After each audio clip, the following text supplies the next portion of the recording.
play a bit of tens. Welcome to Hamilton, welcome to our little perch above our beautifully manicured main pitch here at the National Stadium, and welcome to what might just be the start of a very exciting adventure. David Busby, he's being given chase, but Busby will get there. It's the Royals' third try.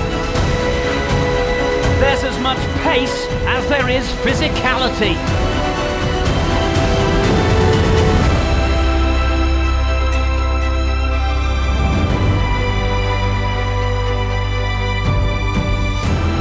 Rhinos pick up their second victory of the day.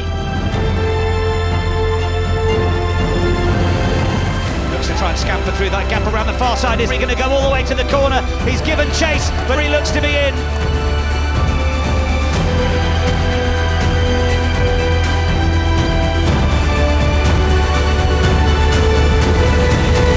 The final whistle goes, which wraps up our third session and day one here at the World 10 Series. It's finished. Yes, yesterday the Tens train left the station. Today it picks up speed. Welcome back, everybody.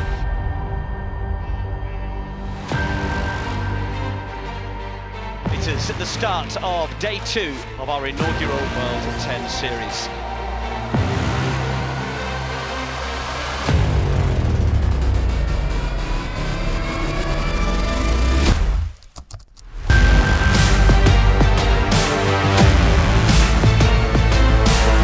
There's the big get off me. There's a little bit of room on the left here for Kutsishvili.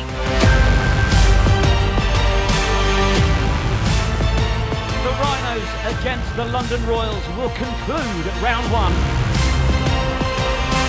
Oh, it's brilliantly picked out in the pass from Ross Neal. Rhinos look to try and go round the fringes. 2-point conversion jeopardy kick to win the game. Oh, it's brilliant from there. The flags are raised. London Royals are beaten right at the death. And look what it means to the Rhinos. Well, it has been a wonderful start to the World 10 Series, and if I'm honest, pretty much everything about the World 10 Series is pretty wonderful right now. It is hard not to feel guilty for Ollie Phillips and Rob Vickerman. There are studios in the world, there are studios, and there are studios. How are we feeling as we edge into week two of what has been just a wonderful event so far? Pretty relaxed all round, to be honest. Tough gig. I mean, yeah, when they said come out for the World 10 Series, I didn't quite think it'd be sitting on the beach and presenting from this kind of studio, but it's great. I'm just envious of your two shirts, actually. Yeah, well, you know, look smart, play smart. It's exactly, the motto. yeah. I think the only thing we're missing is a fruit punch, but you said that's not really your style. You'd rather have a pint of stout. Yeah, I'm on that line of trying to be self-deprecating, but obviously finding it very difficult in the current situation. So I guess fair play, the cocktail might well go well. You can take the lad out of Yorkshire, but you can't take Yorkshire out of the lad. Too true. I think we've said that a couple of times already. I do feel a little bit guilty, actually. It's been a horrible year for so many people, but I think the aim over the course of the 2 weeks that we're out here is just to spread a little bit of sunshine, a little bit of fun and joy. And we have certainly had a lot of that in terms of the rugby that we've enjoyed so far. There is something quite intoxicating about what the Tens has given us in week one. Yeah, I mean, I think whilst this is all amazing and pretty relaxing, and this is a pretty serious tournament that's going on at the moment, and we saw with that final game of day two between the Royals, who narrowly just got pipped at the end by the Rhinos. It was a serious affair. You know, they've come here to win. They want to win this tournament. They want to go unbeaten, etc., etc. So I think that's the perfect blend, right? That's what makes this such an exciting place to be, exciting tournament, exciting product. Easy to buy into, isn't it? What have you particularly enjoyed or noticed about the first week of the World Tens? Well, I'm acutely aware we've used the word exciting probably about 3,000 times in broadcasting. And opportunity as well. And An exciting opportunity. Yeah. And I think it is both. And just adding to what Ollie said, and ties in with the question, that a lot of players see this as a hope, as opportunity, and as us being here, providing this live in sport moment, is added to by the fact there's so much jeopardy that we are seeing something we have never seen before. And so many of these situations are unique, and the outcome is unique, and that is just encapsulating. Yeah, we are using a lot of the same adjectives, but that really is the case because there is so much hope, there's so much opportunity, and we're all learning so much over the course of the opening stages of the World 10 Series. Some very familiar names out here for those of you who are into your rugby, but also the joy of the World 10 Series is that we are meeting some uncut diamonds as well. And there is very much one of those in amongst the London Royals, and Elma Smit has been to meet Poseidon this week. Thank you.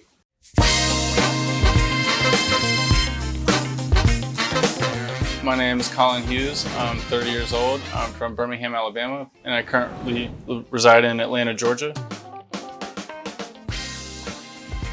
My star sign is Leo. I think of myself as a king, you know. Do I need to smile more? I just recently started playing rugby a year ago with a local club, and I got this opportunity from participating in the Tiger Rugby Combines this year.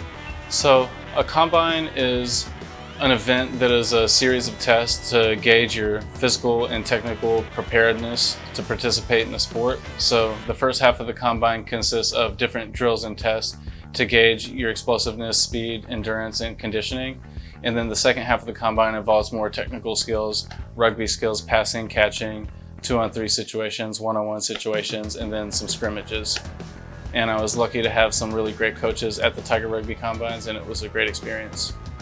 My first week here, the coach just threw me the ball, and they're like, you need to carry this everywhere you go, hold on to it, don't lose it, don't drop it, you know, the same thing you want to do in a game. It's a real honor and privilege. When I got the email that I was going to be playing for the London Royals, I was very excited. That's the team that I was hoping to go to, and I knew that I would benefit from being around them, and they would help me learn a lot faster. And you know, I know that every conversation that I have with them, I'm learning more about rugby every day. At full time, it's Phoenix 0, Ohio Aviators 26. So, you know, I earned the nickname Poseidon for being strong and blonde, and so, you know, my try celebration is supposed to be a trident, and you know, might pull a backflip also one of these days. Then my senior year of college, I competed in powerlifting, and I joined the cheerleading squad. One of my powerlifting teammates was the captain of the cheerleading squad, and one day we were lifting weights, and he invited me to come to the gym and stunt. And I'm like, what do you mean stunt? And he's like, we're just gonna throw girls in the air. I'm like, okay. And my first day, you know, I just hit a toss extension first try, and I just caught on so quickly that, you know, he was like, you have to be a cheerleader. Well, in the world of media-trained athletes, quite refreshing to meet someone who very much sits outside that. I mean, we talk about opportunity on the field, but there is such a big opportunity for characters to come through at the Tens as well, isn't there? Well, chatting to the Royals, he's one of the very best characters. If you notice any try scored from the Royals, give it the big.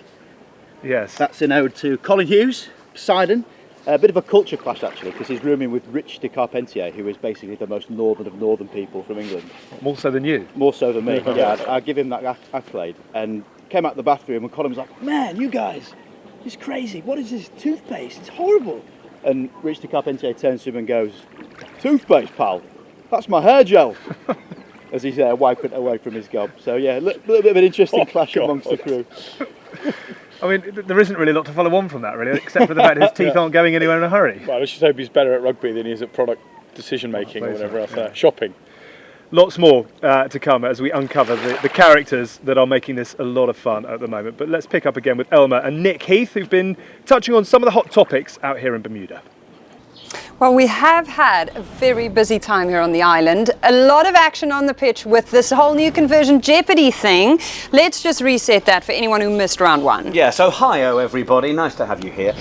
Yes, I mean a conversion is normally 2 points in 15s and 7s. We have tinkered with it. We are giving you the chance to go for 1, 2, 3 or 5. 1 straight in front, 5 all the way back on the halfway line. How the different teams have dealt with that's been really interesting. Ben Seamer is the man who goes in the record books as having slotted the first 5-pointer. Carl Mayer has slotted quite a few. He's top of the point scoring list. So yeah, it's been really interesting. And you have taken our conversion jeopardy and applied it to the work we've been doing on our socials and World Tens Today this week, haven't you? Yes, so if you've missed any of it, we've been going around making sure that we keep up with how the teams are preparing for round 2. Will McGee, I think, earned a 1-point conversion with his contribution, a book review. Yes, it was a very safe bet. He might get a bit of stick from the boys for revealing his golf book, but ultimately it's a safe bet, 1-pointer. Nice and intellectual. Now, the Rhinos came to Bermuda. Things are tough out there in the world. They don't want to seem too obnoxious. And so they took a relatively safe approach by earning love brownie points and more fans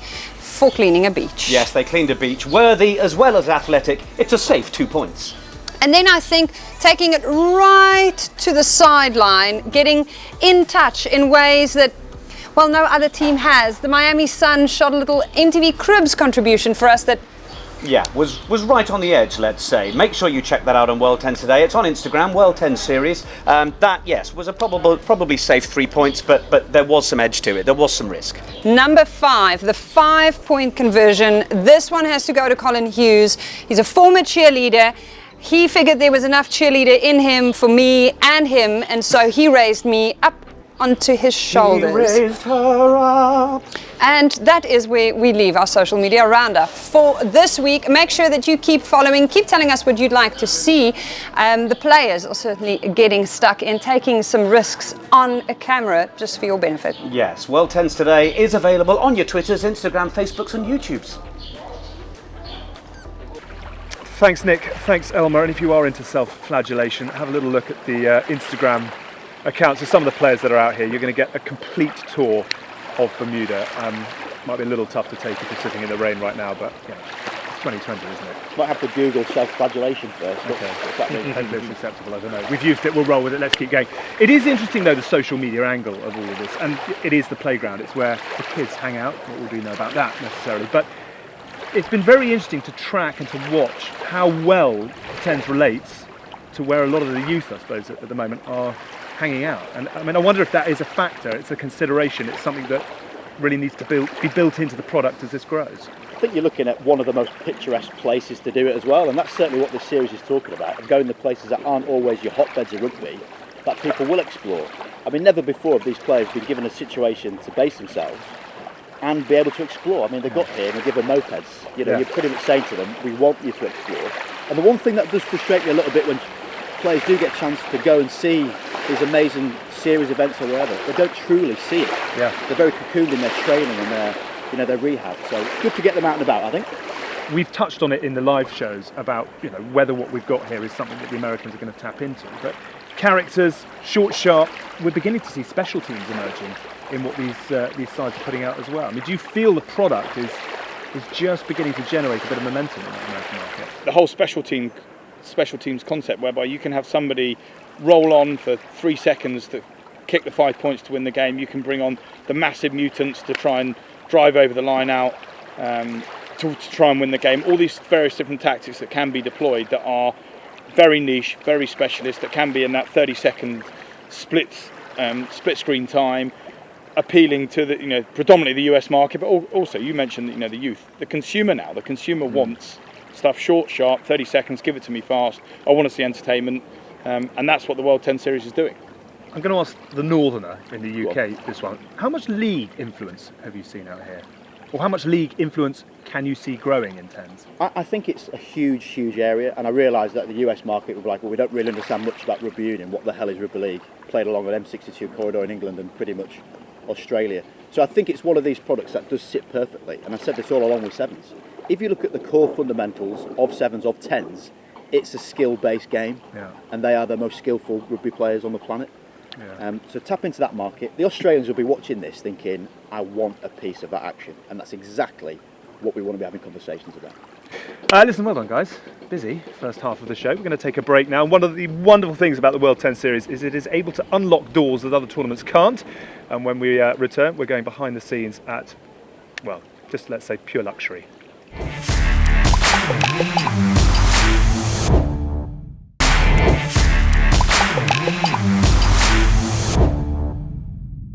Welcome back. We mentioned that the World 10 Series unlocks doors that perhaps other competitions can't. It is a very warm welcome to the Bacardi headquarters here in Hamilton in Bermuda.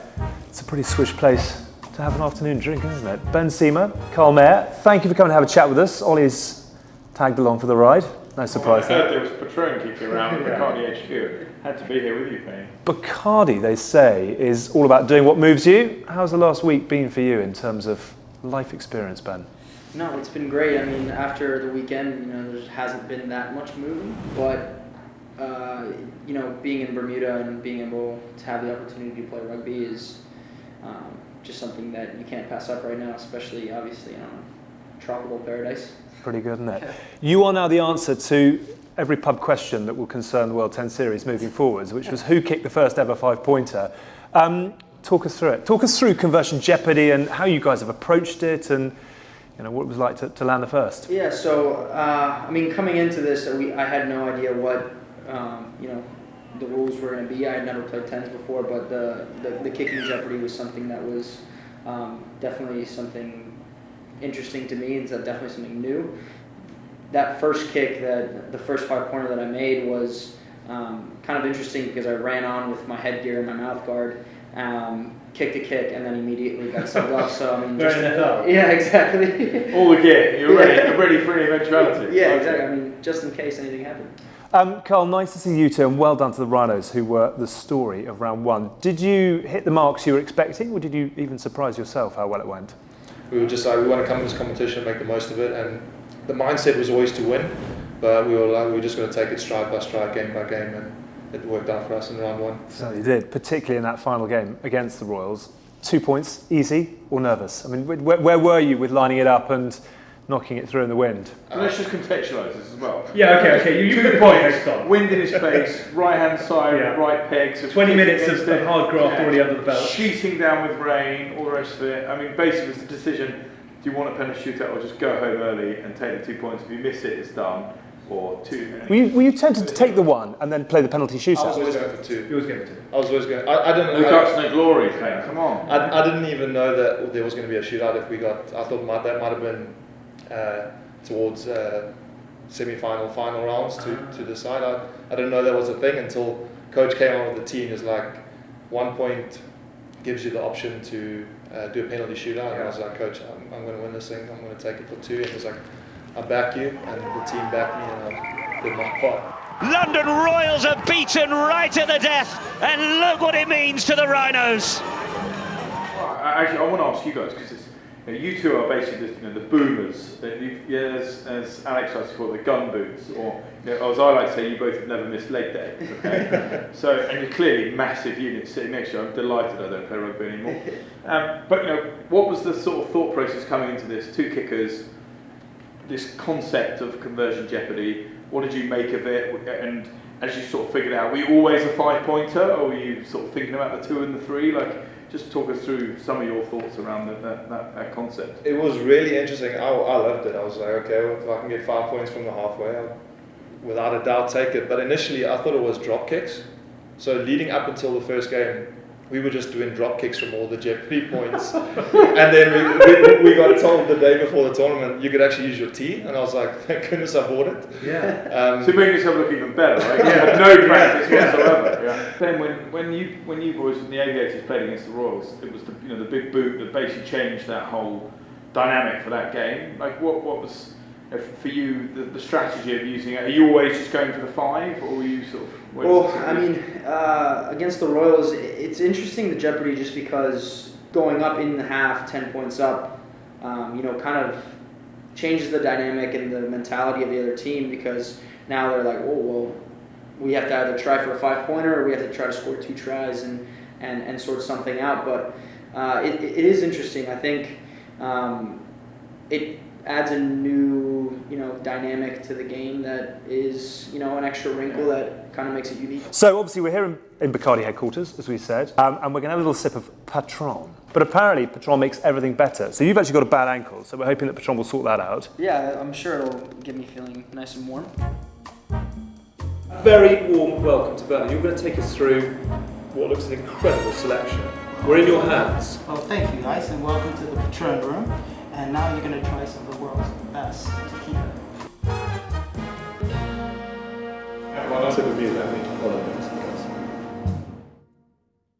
Well, lots more with Ben Seamer on the socials.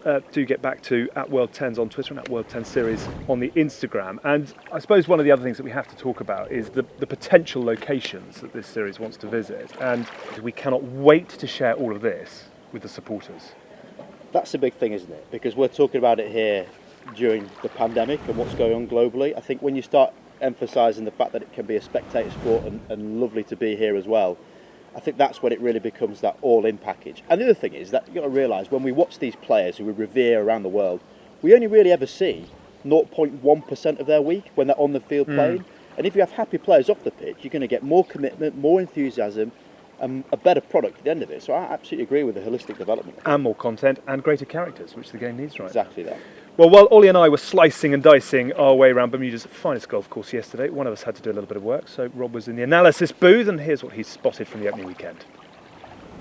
Welcome to the office. Not a bad one as they go. Thought I'd just show a little bit of clips here to talk about what it is that we've been saying in commentary, talking around that spectrum of 7s versus 15s. Now, the reality is the World 10 Series is neither, but has elements of both. So let's take a look at these clips to explain a bit more about what we mean.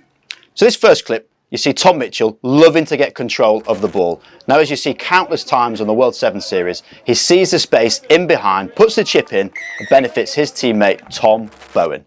Out and out 7s play, but in the 10 sphere. Now, conversely, what might happen when teams get a little bit closer is think about the 15s connections. Now, Ohio had one of the biggest packs from the whole tournament, and they knew once they got the penalty, they were kicking to the corner, taking that time out, giving them 45 seconds to compose before the G units run out, get control of the situation, win the line out, and there is no stopping those mutants from that far out. They crash over, but unlike 15s, where the kick would have to be taken in line with that try, step up someone like Ben Seamer. With his meteoric boot, you can double your tally from 5 to 10 if he kicks it from the halfway, which the guy does aplenty. What a unique situation we have at the World 10 Series. There are so many questions for the players and the coaches, and I tell you what, I cannot wait to see the answers. Well, when even the analysis booth is 5-star, you know you're onto something pretty special. I imagine there are analysts around the world with their head in their hands as they sit under the cupboard stairs somewhere in clubs all over the world. But just picking up on your point about 7s and 15s, where is 10s going to end up, do you think, in that sort of balance between the two? It's a great question. I actually think it's going to continuously bounce around. It's almost thinking the times where you want your 15s, and having just seen the size of some of the Southern Kings boys that I've got here this week, they're very much 15s. And yet at times where you want a fast-paced, broken field games, your 7 players will come to the fore. And like I said before, it's all the same skill set. You've got to be fast, fit, with a high pass-catch ability. So once that all comes together, I think the point is you can oscillate around, and that's why you're going to see a whole host of people being attracted to this, who might be your hardened 7s viewers or 15s viewers, and it's that middle ground that's perfect. 7s was often seen as a great developmental pathway for players to come through and then make it into 15s. Has 10s got the potential to be an even better pathway? Potentially, because of the fact it caters for both sides of the coin, if that makes sense. One thing I think is interesting around this tournament in particular is not only the dynamic of how do we create a blend in our team as to 7s or 15s players predominantly, but equally the weather. Right? We saw day 1 in Bermuda, it was glorious sunshine like this, suited the 7s players and the free-flowing Royals, if you like, a bit more. Day 2, it poured it with rain, the close-up 15s game reaped the rewards for the Aviators and for the Rhinos in the end. And as a result of that, that's what made it so intriguing, because day 1 was a totally different landscape, totally different prospect to day 2. Very quick question. If you are an owner, and I'll give you £1 million to buy a superstar, which current superstar, NFL, league, union, another, would you like to purchase? Love it. How long have we got on this? Come on. Any sporting athlete? Any sporting athlete? Yeah. Give me Beckham Jr. He'll create some. I'm not sure $1 million's enough for him, to be fair, but right. Maybe for a week's work. Yeah, okay. We'll grab him for a week or two. Yeah. Quick. I would love to see Wilco come out of retirement. As your gun kicker. Gun kicker. Not sure £1 million is enough for him. Lots of fun. Well done, chaps. You know there's only one way to finish the show, don't you? There is. Is it last one in buys the front punch? Hang on. Go on, quick, say that. I'm going anyway.